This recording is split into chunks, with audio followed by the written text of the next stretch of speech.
standing looks fairly dry. The rest of the circuit looks pretty damn wet. So we're going to have to wait and see when it starts and see just how quickly these guys go.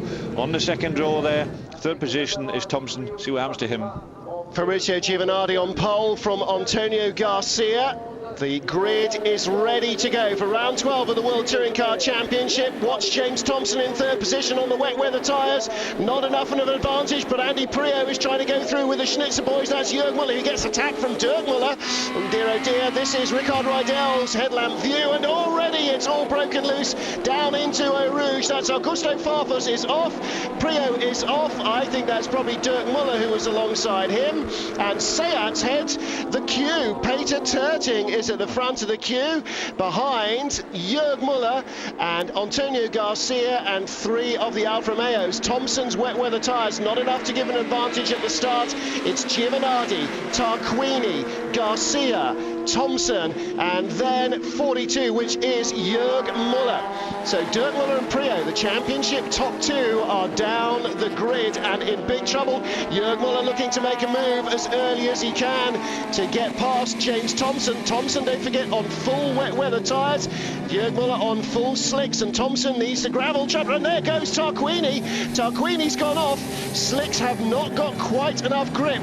I don't know how Giovanardi managed to stay on. Giovanardi with a big lead over a sliding Garcia and the wildly sliding Jörg Muller. Marc Enrici is off. Rickard Rydell's got off on his wet weather tyres as well. And there was another Seat in trouble there, rejoining, that might have been Peter Terting or Jason Plato. They were both around Rydell. This is going to be a very dramatic race one way or another, but it might be already surrendering to Fabrizio Giovanardi.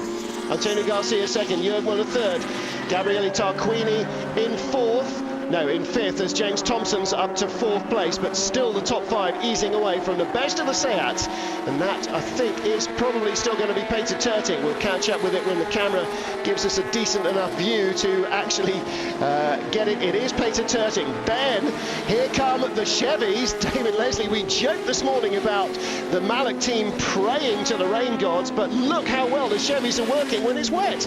Yes, it just makes such a difference. It's such an equaliser, the wet weather, and they'll be thoroughly enjoying their handling. They know they've got a car that handles well.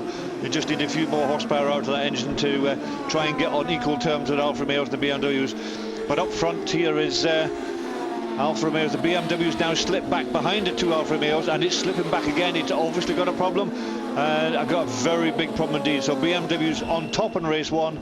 Race two, they are out of it. And front suspension bent there on Andy Priaulx's car. So Dirk Muller and Andy Priaulx look as though they're both out of this race on the first corner. Well, that was Jörg Muller who was slowing as well there. He was the only one of the top three BMWs in the lead group, and he has slowed dramatically. Antonio Garcia now, BMW's sole representative to prevent an Alfa Romeo red wash, and you would never have predicted that from race one.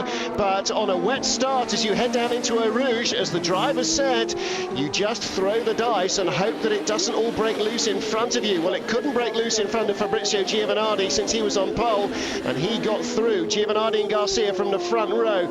And then in third place is Gabriele Tarquini. Don't know how he got past James Thompson, because we saw Tarquini quite clearly going off into the gravel. He has got back past Tomo though. Thompson on wet weather tyres, and obviously there is still enough grip for the slicks to have a slight advantage, enough places to stay in front of a wet shod car. You would think here in braking on the wet that Thompson might have had an advantage, but presumably too far back.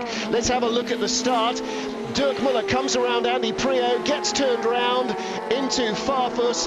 That's Dirk Muller going off there. Does he get hit? Yeah, oh, missed by Colciago. Colciago's life flashed in front of him with Priaulx off.